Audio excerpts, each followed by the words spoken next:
இன்றைக்கு வெளியாகி இருக்கக்கூடிய செய்திகள் ரொம்ப கவலை தரக்கூடிய ஆபத்தான செய்திகளாகவும் இருக்கிறது. குறிப்பாக ஜெருசலம்ல இஸ்ரேலிய பிரதமர் பெஞ்சமின் நெதன்யாஹுக்கு எதிராக ஒரு பாரிய மக்கள் எழுச்சி உருவாகி வருகிறது. பாலஸ்தீன மக்கள் அல்ல அந்த ஆர்ப்பாட்டங்களில் கலந்து கொள்வது, இஸ்ரேல் என்று இன்றைக்கு யார் உள்ளே இருக்கிறாங்களோ அந்த யூதர்கள் தான் பெஞ்சமின் நெதன்யாஹுக்கு எதிராக ஆர்ப்பாட்டங்களை நடத்தி வருகிறார்கள். குறிப்பாக டெல் அவீவ்லேயே பாரிய ஆர்ப்பாட்டங்கள் நடைபெறுகிறது. அதற்கு காரணம் என்னன்னா, யுத்தம் செய்யாதீங்க, பணைய கைதிகளை மீட்டு கொண்டு வாங்க, தேர்தலை நடத்துங்க, நீங்க மீண்டும் மீண்டும் யுத்தம் செய்வது என்பதே உங்களுடைய அரசியல் சுயநலத்துக்கானது என்று சொல்லி பாலஸ்தீனத்தினுடைய யுத்தத்துக்கு எதிராக இஸ்ரேலுக்குள்ளே இருக்கக்கூடிய யூத மக்களே போராட்டங்கள் நடத்தக்கூடிய செய்திகள் வெளியாகி கொண்டிருக்கக்கூடிய நேரத்தில் தான் தெற்கு காசா மீதான தாக்குதல்களை இன்றைக்கு இஸ்ரேலிய ஆக்கிரமிப்பு படைகள் வான்வழி தாக்குதல்களை நடத்தி கொண்டிருக்கிறார்கள். நார்த் காசா, வடக்கு காசாவிலையும் தாக்குதல்கள் நடத்தியிருக்கிறாங்க. அதே நேரத்தில் தெற்கு காசா, சவுத் காசாவிலையும் தாக்குதல்கள் நடத்தியிருக்காங்க. இன்றைக்கு சுமார் 17 அப்பாவி சகோதரர்கள் இதுவரைக்கும் கொல்லப்பட்டிருக்கிறார்கள், ஷஹீதாகி இருக்கிறார்கள் என்கிற செய்திகள் வெளியாகி கொண்டிருக்கக்கூடிய நேரத்தில் தான் ஐநா அறிவித்திருக்கக்கூடிய ஒரு செய்தியில் என்ன சொல்றாங்கன்னா, உயிர் காக்கக்கூடிய எந்த பொருளையுமே காசாவுக்குள் அனுமதிக்காமல் இஸ்ரேல் முழுவதுமாக தடுத்துக் கொண்டிருக்கிறது என்கிற குற்றச்சாட்டை பாரிய அளவில் இன்றைக்கு ஐநா முன்வைத்திருக்கு. ஏன்னா இப்ப மீண்டும் யுத்தம் ஆரம்பிச்சிருச்சு. ஷிஃபா மருத்துவமனை பகுதிகளிலையும் குதுஸ் மருத்துவமனை பகுதிகளிலையும் நூற்றுக்கணக்கான சகோதரர்கள், தாக்குதலில் பாதிக்கப்பட்டவர்கள், காயமடைந்தவர்கள் மருத்துவத்திற்காக வந்து நிற்கிறார்கள். அவர்களுக்கு மருத்துவம் வழங்குவதற்கான ஏற்பாடுகள் இல்லாமல் பாலஸ்தீனத்தினுடைய காசாவினுடைய சுகாதார பிரிவு தத்தளித்துக் கொண்டிருக்கிறது. எனவே உயிர் காக்க வேண்டிய கடமை நமக்கு இருக்கிறது, அவர்களுக்கான உதவிகளை நாம் செய்ய வேண்டும் என்று சொல்லி இன்றைக்கு ஐநா வெளியிட்டிருக்கக்கூடிய அறிக்கையில் சொல்லி இருக்கிற அதே நேரத்தில் இன்றைய தினம் இஸ்ரேலிய ஆக்கிரமிப்பு ராணுவம் பொதுமக்களை இலக்கு வைத்து பல இடங்களில் வான்வழி தாக்குதல்களை நடத்தி வருகிறார்கள். அவர்கள் இன்னும் தரைவழி தாக்குதல்களை ஆரம்பிக்கவில்லை. பெஞ்சமின் நெதன்யாஹு என்ன சொல்றாருன்னா, இனிமேல் துப்பாக்கிகளுக்கு கீழால் தான் பேச்சுவார்த்தை நடத்தப்படும், சமாதான பேச்சுவார்த்தைங்கிறதே கிடையாது அப்படிங்கிறாரு.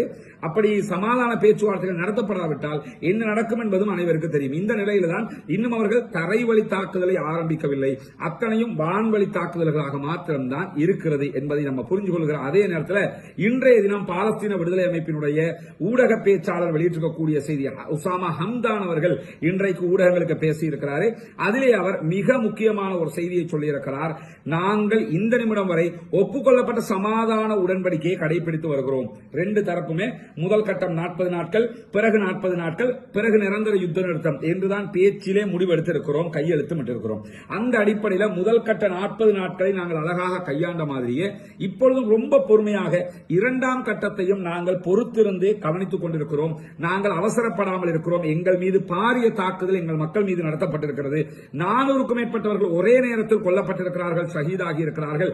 அப்படி இருந்தும் நாங்கள் பொறுமையாக சமாதான உடன்படிக்கையை நடைமுறையில் வைத்துக் கொண்டிருக்கிறோம். இது இஸ்ரேலுக்கு பாரிய ஆச்சரியத்தை உண்டாக்கி இருக்கிறது. அது மட்டுமல்லாமல் இந்த ஒப்பந்தத்தை எப்படியாவது நாசமாக்கணும் என்று சொல்லித்தான் இஸ்ரேல் மீண்டும் மீண்டும் காசாவின் மீது தாக்குதல் நடத்தி கொண்டிருக்கிறது.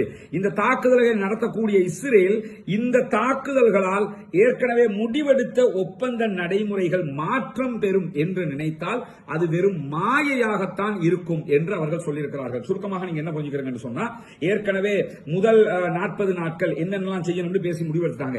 இரண்டாவது 40 நாட்கள் சமாதான உடன்படிக்கையின் போது என்னவெல்லாம் இருக்க வேண்டும், இரண்டாவது 40 நாள் ஆரம்பிச்சதிலிருந்து நிரந்தர யுத்த நிறுத்தத்தை நோக்கி நகர வேண்டும். நிரந்தர யுத்த நிறுத்தம்னா அடுத்து பாலஸ்தீனம் சுதந்திர நாடு என்ற இடத்துக்கு போய் நிற்கணும்.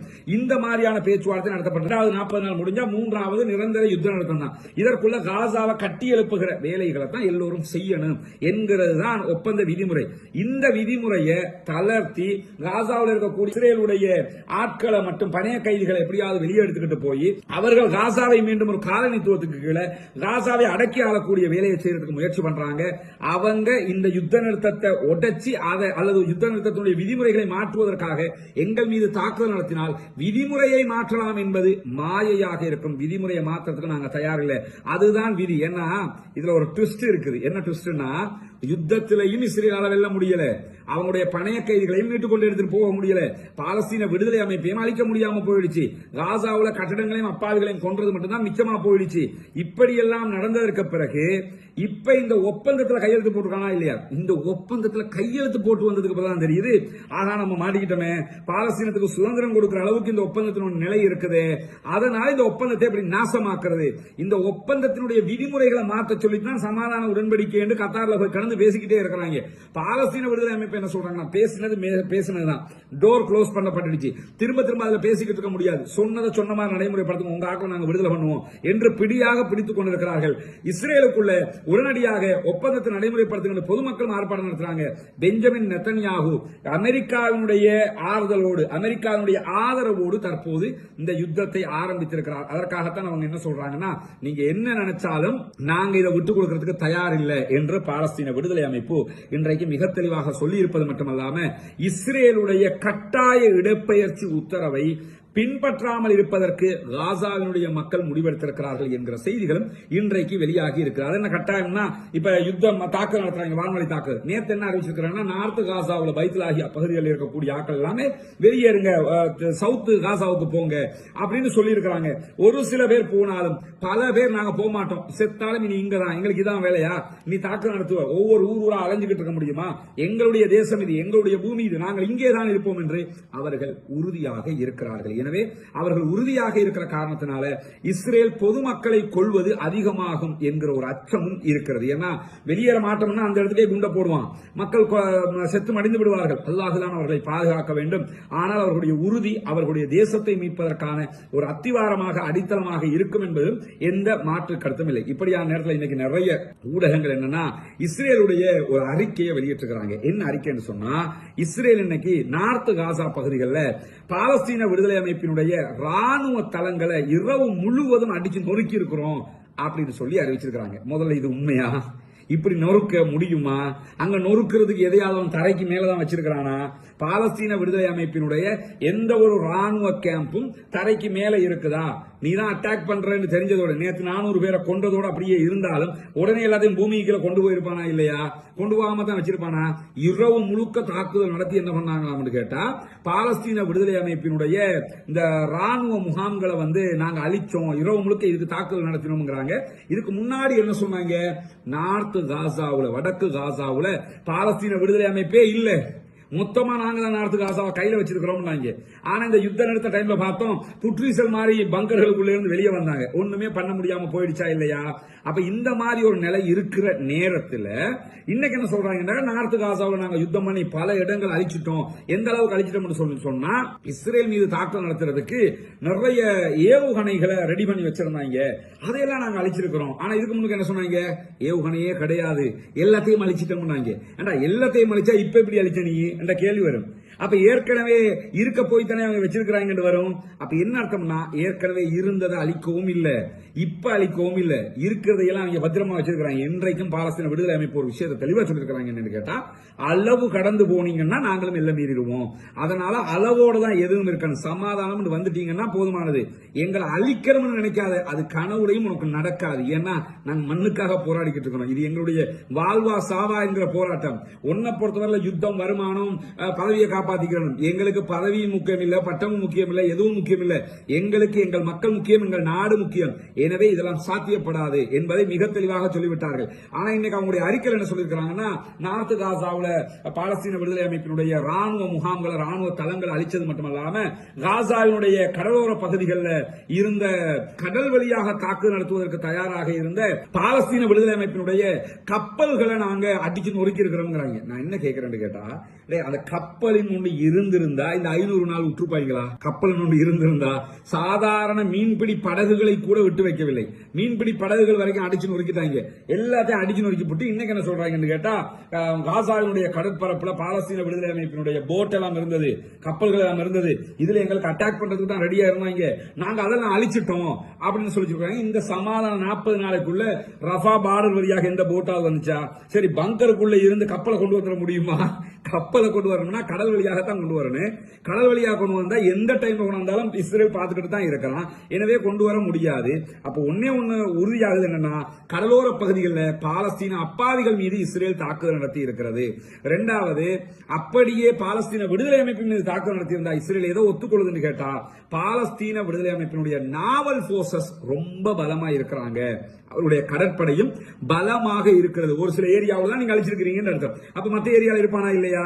எனவே தங்களுடைய மானத்தை காப்பாத்திக்கிறதுக்காக இப்ப புது தும்புத்தடி வந்திருக்குது. புதிய ராணுவ தளபதியை ஒரு யுத்தத்தில் ஒருத்தன் தோத்து பதவியை நீங்கிட்டு போயிட்டான். இப்ப இன்னொருத்தன் தளபதியா வந்திருக்கான். அவன் பலிக்கு நீ 60,000 பேரை கொண்டியா, நான் ஒரு 1,00,000 பேரை கொள்ள வேண்டும் வேணும்னா கொல்ல முடியுமே தவிர பாலஸ்தீன விடுதலை அமைப்பை அழிப்பது என்பது அசாத்தியம் என்பதை இஸ்ரேலுடைய தலைவர்கள், இஸ்ரேலுடைய ராணுவத்தினுடைய ஊடக பேச்சாளர் அண்மையில பதவி விலகின்றார். அவரும் என்ன சொன்னாரு? பாலஸ்தீன விடுதலை அமைப்பை அழிக்கிறதுங்கிறது அசாத்தியமானது. அது ஒரு கொள்கை, அது ஒரு சித்தாந்தம், அது ஒரு சிந்தனையாக மாறிவிட்டது. எனவே அது சாத்தியம் இல்லை.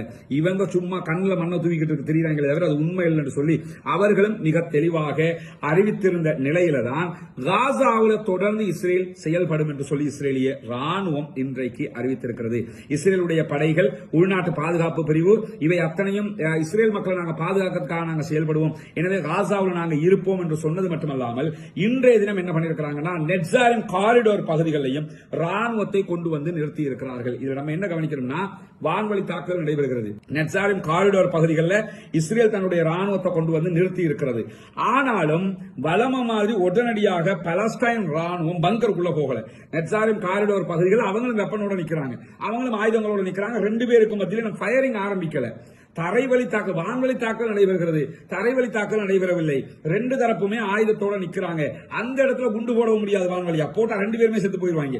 அதனால இந்த வாட்டி நேருக்கு நேர் பாலஸ்தீன விடுதலை அமைப்பும் இஸ்ரேலிய போர்சஸும் முன்னுக்கு முன்னாடி நிக்கிறாங்க. நெட்சாரிம் காரிடோர் பகுதிகளில் அவங்க கொண்டாந்து ராணுவத்தை திரும்ப இறக்கிக்கிட்டு இருக்கிறாங்க. ஏன் இறக்குறாங்கன்னு சொன்னா ஒரு யுத்தம் வந்து அந்த இடத்துல இருந்து ஆரம்பிப்போம்னு. ஆனா அந்த ஏரியாவில் இந்த யுத்த கால பகுதியை, யுத்த நிறுத்த கால பகுதியை பயன்படுத்தி பாலஸ்தீன ராணுவமும் தங்களுக்கு தேவையான எல்லா வளங்களையும் கொட்டி ஆயுதங்கள் நிறுத்தி கொண்டு வச்சுட்டாங்க செய்திகளும் இன்றைக்கு வெளியாகி இருக்கிறது. இப்படியான நேரத்தில் தான் மீண்டும் கடந்த 72 மணி நேரங்களாக 3 நாட்களாக இஸ்ரேலுக்கு ஆதரவாக காசாவுக்கு எதிராக யமன்ல இருக்கக்கூடிய ஹூதிகளுடைய படைப்பிரிவுடைய தளங்களை நோக்கி நாங்கள் தாக்குதல்களை நடத்தி கொண்டிருக்கிறோம் என்கிறது அமெரிக்காவினுடைய படைப்பிரிவு. அமெரிக்கா ஹூதிகளுக்கு எதிராக யமன்ல தாக்குதல் நடத்துறாங்க. கடுமையான தாக்குதல், அதுல எந்த மாற்று கருத்தும் கிடையாது. ஆனா நிறைய ஊடகங்கள் என்ன சொல்றாங்கன்னா ஹூதிகளுடைய விமான தளம் காலி, ஹூதிகளுடைய ஏவுகணை ஏவுகிற தளம் காலி, அது காலி இது காலிங்கிறாங்க. அங்க காலி பண்றதுக்கு அது எங்க இருக்குங்கிறது முதல்ல தெரியணும்.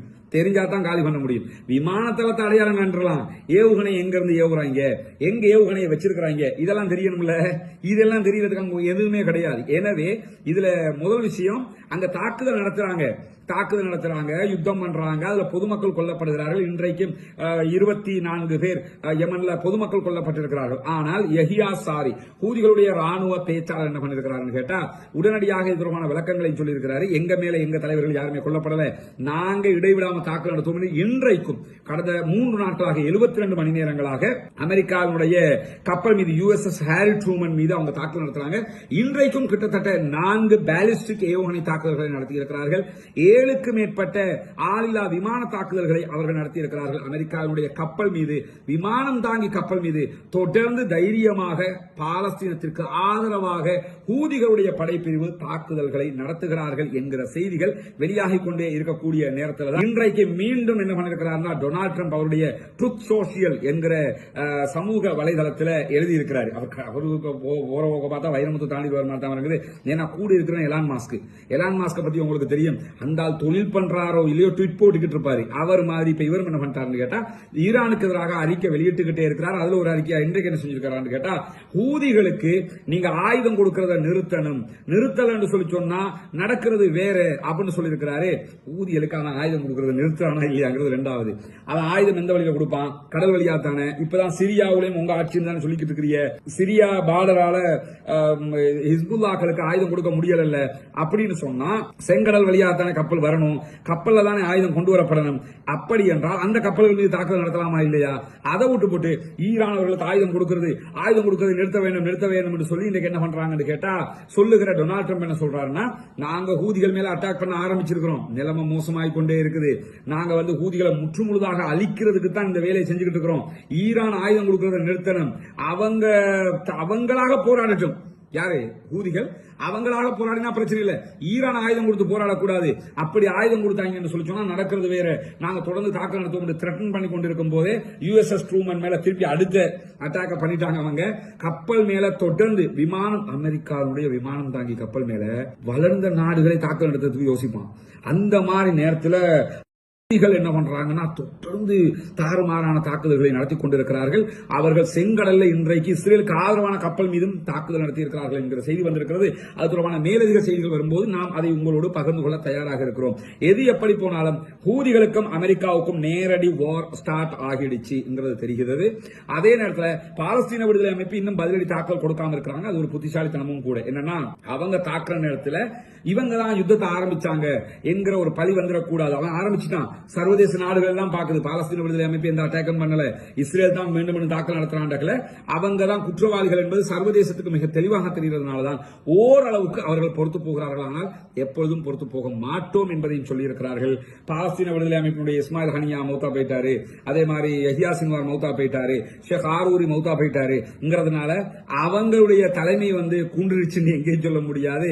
போராளிகளை பொறுத்தவரையில் அவர்கள் தேவையான எல்லாவற்றையும் செய்திருக்கிறார்கள். அவருடைய மிகச்சிறந்த பல படை தளபதிகள் இன்றைக்கும் அவர்களை வழிநடத்திக் கொண்டிருப்பதாக அறிவித்திருக்கிறார்கள். பொறுத்திருந்து பார்ப்போம் என்னவெல்லாம் நடக்கிறது என்பதை.